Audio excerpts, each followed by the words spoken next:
이름으로 승리합시다. 아멘. 우리가 저는요 어릴 때 그 금광이나 이런 데 가면 왜 그 뭐예요, 석탄광 가면 석탄 캐내잖아요. 그러면 저 어릴 때 봤던 거는 이제 연탄이라는 거하고 조개탄이라는 걸 봤어요. 그래서 집에서는 조개탄을 못 봤고 저희 집에서는 연탄 난로를 뗐거든요. 아궁이에다가 불 떼서. 그래서 방 대피는 온돌방이었지만 브로코벽돌로 집을 옛날에 많이 졌잖아요. 그러니까 브로코벽돌이 이게 위풍이 심하단 말이에요. 그래서 연탄 난로를 뗐는데 연탄을 한 2번 먹었던 것 같아요. 그 연탄 뭐라고 그래 그거를, 응? 가스 있잖아요. 연탄가스 2번을 먹었던 것 같긴 한데, 여하튼 그 2번 연탄가스 먹어서 천재로 태어났는데 그랬다가 머리 좋은 사람 됐다가 머리 나쁜 사람이 됐는지는 모르겠지만 여하튼 그랬단 말이에요. 근데 이제 학교를 들어갔더니 학교에서 난로에다가 숙제가, 방학 숙제가 그 뭐예요, 장작 갖고 오는 거잖아요. 솔방울 갖고 오고 뭐, 몰라요? 알잖아요. 그런 거 방학 숙제인데 그런 거 갖다 불 때면 그 위에다 조개탄이라는 걸 넣더라고요. 조개탄 주먹만한 거 조개탄이라는 걸 넣는데 뭐 갈탄이라고 부르기도 하고 조개탄이라고 부르기도 하는데, 그건 아침마다 가서 반장이 물 떠오는 거 하고 그리고 조개탄 받아오는 게 일이었습니다. 반장이 아니라 당번이. 그래서 그걸 넣으면 그게 불이 잘 붙기가 어려워요. 근데 불이 붙으면 오래 가잖아요. 그리고 화력도 좋고. 그래서 저는 어릴 때 석탄광에서 석탄을 캐면 조개탄이 나오는 줄 알았어요. 이렇게 조개탄. 왜냐하면 그거를 뭐 이렇게 뭉쳐놓은 거라고 뭐 그런 얘기도 하고, 그래서 저는 조개탄이 나온 줄 알았는데, 연탄 물론 공장에서 찍는 거라는 걸 알고 있었지만 조개탄이 나오는 줄 알았는데 나중에 보니까 가루로 나오더라고요. 이렇게 가루로. 또 하나는 금광에 가서 금을 캐면 저는 금덩어리, 돌멩이가 금덩어리로 나오는 줄 알았어요. 돌멩이처럼 이렇게. 예, 왜냐하면 그때 당시 드라마 중에서 노다진가 뭔가 하는 드라마 있는데 금덩어리를 모아갖고 그 똥을 싸고 그거 부자 됐다는 얘기 뭐 이런 걸 해서 나는 돌멩이로 금덩어리가 나오는 줄 알았어요. 그랬더니 그게 아니고 결국은 다 부셔가지고 금을 뭐 화학 제품을 처리해서 금을 이렇게 추출해내더라고요. 그래서 나중에 알았어요. 그것도 나중에도 대학생 때도 몰랐어. TVB 보다 알았어. TVB 보다가. 그래서 보니까 저는 금덩어리 그러니까 옛날 얘기 보면 뭐 금덩어리를 주웠다 뭐 이러니까 돌멩이가, 금덩어리가 돌멩이처럼 이렇게 나오는 줄 알았고 그거를 이렇게 만드는 줄 알았어. 근데 그게 아니더라고요. 그거를 재련이라고 하는 과정을 통과하더라고요. 그 과정을 재련이라고 얘기하더라고요. 돌멩이에서 금을 추출해내기도 하고 또 돌멩이에서, 모래에서 유리를 추출해내기도 하고, 그리고 또 봤더니 은들, 그런 것들도 그렇게 추출을 해내더라고요. 그래서 알았어요. 그 성경을 읽다 보니까 그 얘기가 나오더라고요. 연단 받은 후에는 정금같이 나오리라. 또 이게 뭔가 하고 주석서를 봤더니 그 얘기가 나오더라고요. 결국은 재련이라고 하는 과정을 통과하지 않고는 순금을 거둘 수도 없고 순은을 거둘 수도 없다는 게 주석서에 나오더라고요. 그래서 이게 뭔 얘긴가 하고 인터넷을 뒤져보니까 재련한다는 게 그런 얘기더라고요. 그걸 녹여갖고 불순물을 빼내고 그리고 나서 금만 모아내는 거, 추출해내는 거죠. 그래야 순금 99.9%의 순금이 나온다는 거예요. 그러면서 주석서에 뭐라고 써 있냐면 하나님께서도 우리들을 그렇게 연단하셔서 재련하셔서 순수한 믿음을 만들어 주신다는 거죠. 죄를 제거해 제거해내시고 정욕을 제거해내시고 더러운 삿된 것들을 제거해내시고 정금 같은 믿음, 그 정금이 녹슬지도 않고 변하지도 않고, 이 금이라는 게 기가 막힌 게 이 일정한 어떤 환경이 아니고 어떤 환경 속에서도 질량이 변하지 않는 게 금이래요. 그 성질이 변하지 않는 게 금이랍니다.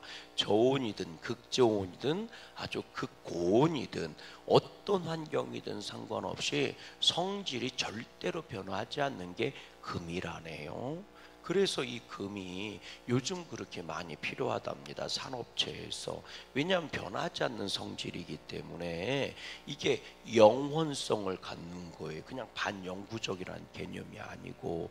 그래서 순수한 전도체로 사용이 된답니다. 그래서 반도체는 이 금이 빼놓고는 반도체가 이루어질 수가 없대요. 요즘 현대과학에 있어서 이 금을 빼놓고는 만들어질 수가 없다는 겁니다.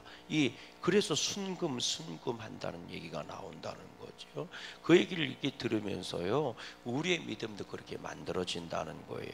근데 오늘 말씀 보니까 이런 말씀이 나와요. 11절 말씀을 같이 한번 읽어보세요. 지혜와 관련해서 하나님이 이런 말씀을 우리한테 주시네요. 11절 12절 말씀 읽어봐요. 시작. 내 아들아, 여호와의 징계를 경히 여기지 말라. 그 꾸지람을 싫어하지 말라. 대저 여호와께서 그 사랑하시는 자를 징계하시기를 마치 아비가 그 기뻐하는 아들을 징계함 같이 하시느니라. 아멘. 성경에 보니까 하나님께서 생사화복을 통해서 그 인생을 만들어 가신다고 그랬거든요. 그러니까요, 하나님께서 징계라고 하는 도구를 통해서 우리에게 지혜 있는 자가 되게 하시고 믿음이 있는 자가 되게 하신다는 거예요. 그러니까 그 징계를 경히 여기지 말고 가볍게 여기지 말라는 거, 우습게 여기지 말라는 거예요. 또 하나님이 우리를 꾸지람하실 때 그걸 싫어하지도 말라는 거예요. 그러니까 지혜라고 하는 것은요, 좋은 얘기만 있는 게 아니라 나를 힘들게 하는, 내 입장에서 볼 때는 나쁜 얘기도 있다는 거예요. 그러니까 우리가 지혜 있는 자가 돼야 복 있는 자가 되는 줄로 믿어요. 근데 그 지혜라고 하는 내용에 보면 내가 원하는 내용만 들어있는 것은 아니라는 거죠. 오늘날 부모들이 가장 큰 문제가 뭡니까? 자녀들을 양육할 때 이 징계 문제가 선을 넘어가서 문제가 되기도 하고, 이 징계를 사용하지 않아서 문제가 되기도 하는 거죠.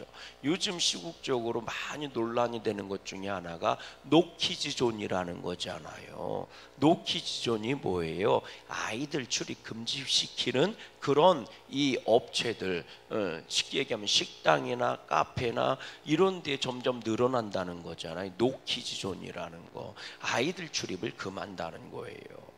요즘처럼 아이들이 귀한 시대에 왜 아이들을 더 무시합니까? 그러면 인터뷰를 해보면 그런 얘기를 해요. 노키즈존이 늘어나는 이유는 아이 때문이 아니라 그 아이의 부모 때문이라는 거예요. 그 아이의 부모 때문에 노키즈존이 늘어난다는 겁니다. 무슨 얘기냐면, 저도 며칠 전에 여기 양구에 있는 어떤 카페를 갔는데, 카페는 왜 가는 거예요? 얘기하려고 가는 거잖아요. 쉽게 말해서 낭만을 즐기려고 가는 것도 있고, 또 조용하게 생각하려고 가는 것도 있고, 단순히 커피가 맛있어서 커피 마시러 가는 거 아니잖아요. 대화를 하고 교제를 하려고 가는 거잖아요.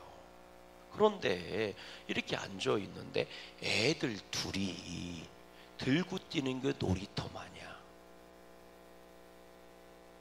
애들 둘이 들고 뛰는 거에 놀이터 마냥 뛰는 거예요. 아니, 이쁜 것도 한두 번이지. 그런데 그걸 뻔히 보고 있어요. 아줌마들 넷이 앉아서 커피를 마신데 애들이 4명이야. 근데 들고 뛰어 4명이. 그걸 냅두고 있어요. 그러면 저는 진짜 물어보고 싶어. 너 카페 왔니? 놀이터 데리고 왔니? 애들 들고 뛰게 놀 거면 놀이터 데리고 가라고요. 왜 카페 오느냐고요.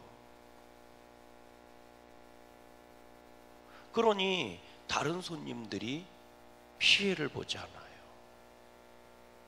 그러니까 옆에서 커피 마시던 누가 한마디 한 거, 얘들아 카페에서 그렇게 뛰면 안 돼, 조용히 앉아있어, 이렇게 얘기한 거예요. 그랬더니 그때 빨리 와, 일로 와, 뛰지 말라고 그랬지, 여기 앉아있어, 이러더니 5분 있다 또 뛰어다녀. 그러니 남의 자식 두 번 얘기할 수는 없잖아요. 그러니까 그 손님들 그냥 일어나서 나가더라고. 그냥 일어나서 나가더라고. 그러니 주인의 입장에서는, 그럼 주인이 와서 한마디 하면 당장 어디 올라가? 맘카페에 올라갈 거야. 애들 뭐라고 야단치고 그런 카페라고, 가지 말라고. 그러니 애들이 문제가 아니라 남들이 가르치지 못하게 할 거면 지라도 똑바로 가르치든가. 그러니까 넣기지전이 늘어나는 거예요. 애들이 귀하지 않다는 걸 모르는 사람이 어디 있겠어. 문제는 옛날에는 그 아이들이 잘못했을 때 마을 사람들이 다 가르쳤다고요. 요즘은 선생님도 못 가르쳐. 학교 선생님도 뭐라고 그러면 학부모가 쫓아와서 선생님 귀싸대기 때리는 세상이요. 그러니 선생님도 애들을 못 가르치는데 그럼 지가 똑바로 가르쳐야 될 거 아니야. 남이 못 가르치게 할 거면. 또 어떤 거는 가끔가다 텔레비전이나 뉴스에 나와요. 애들을 너무 부모가 돼갖고 두둥겨 패고 내쫓고 막 학대를 해서 애가 갈 데가 없으니까 편의점에 쫓아와서 살려달라고 소리 지르다가 경찰 출동하고 아동 학대. 결국은 잘해주는 문제가 아니고 오늘날 사회의 가장 큰 문제가 뭐냐? 징계의 문제예요.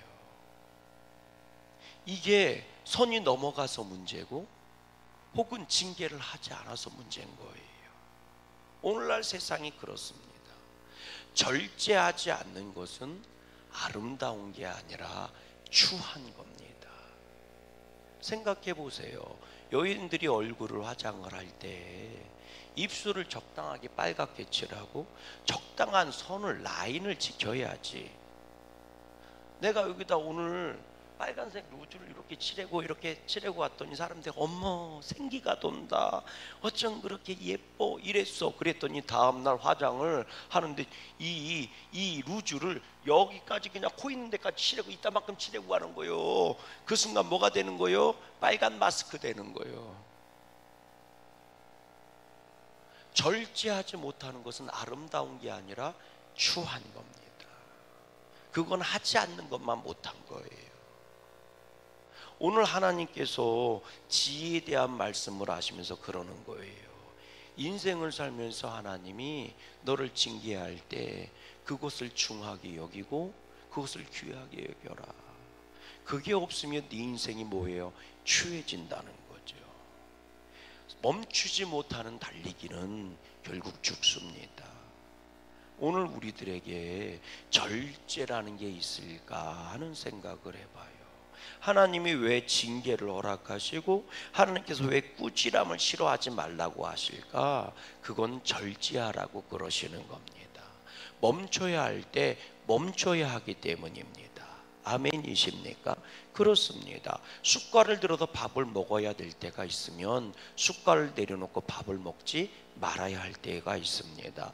열심히 일해야 될 때가 있다면 하던 일을 멈추고 누워서 쉬어야 할 때가 있는 겁니다. 숨을 들이마셨으면 내쉬기도 해야 하는 것입니다. 숨을 들이마시면 산소를 들이마시는 거고, 그리고 내쉬는 것은 그것 때문에 생긴 나쁜 것을 뽑아서 바깥으로 던져버리는 겁니다. 믿음 생활은 그렇게 해야 합니다. 은혜를 받을 때는 충만히 받아야 하지만 그 은혜를 받은 자는 주님 앞에 무릎을 꿇고 내 죄를 고백해야 하는 것입니다.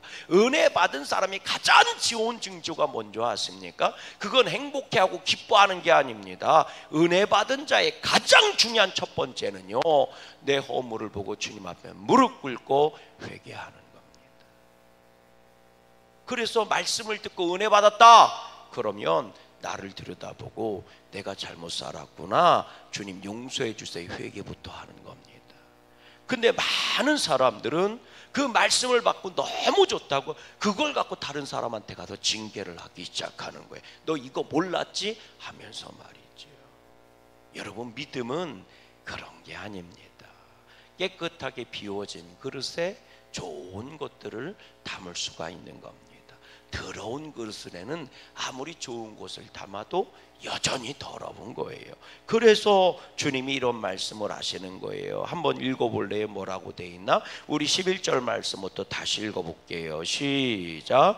내 아들아, 여호와의 징계를 경히 여기지 말라. 그 꾸지람을 싫어하지 말라. 대저 여호와께서 그 사랑하시는 자를 징계하시기를 마치 아비가 그 기뻐하는 아들을 징계함 같이 하시느니라. 13절. 지혜를 얻는 자와 명철을 얻는 자는 복이 있나니 이는 지혜를 얻는 것이 은을 얻는 것보다 낫고 그 이익이 정금보다 나음이니라. 목적이 어디에 있어요? 정금에 있는 거예요. 지혜를 하나님이 우리에게 주시는 이유가 뭘까? 여호와를 경외하는 것이 그 지혜의 시작이 되게 하신 이유가 뭘까? 그거는 그 주신 이유는 이렇게 얘기해요. 정금처럼 나오게 하시려고, 정금이 되게 하려고. 할렐루야.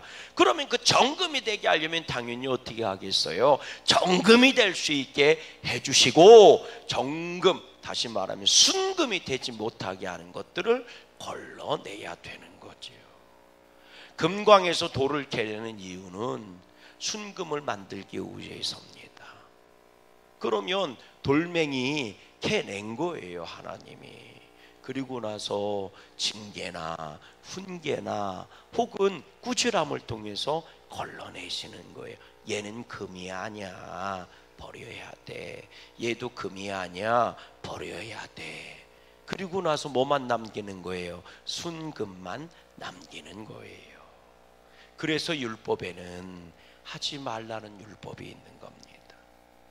하라는 율법만 있는 게 아니라 하지 말라는 율법도 있는 거예요. 그래서 우리 마지막 절 18절 말씀 한번 보세요. 같이 읽어봅니다. 시작. 지혜는 그 얻는 자에게 뭐라? 생명나무라. 지혜를 가진 자는 복이 있도다. 이걸 아는 사람은요, 17절 말씀이잖아요. 시작. 그 길은 즐거운 길이요 그의 지름길은 다 평강이니라.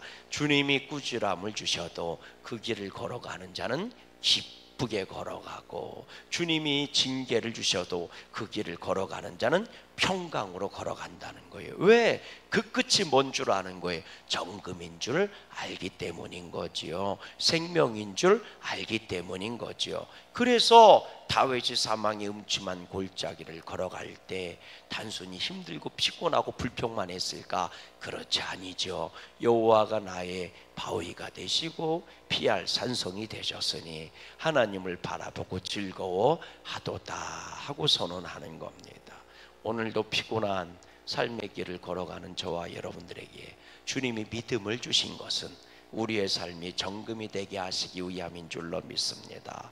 그 믿음 붙잡고 능히 이 피곤한 인생길도 승리하셔서 정금처럼 나오는 기쁨이 있는 저와 여러분들의 이 한날이 되시기를 주님의 이름으로 간절히 소망합니다.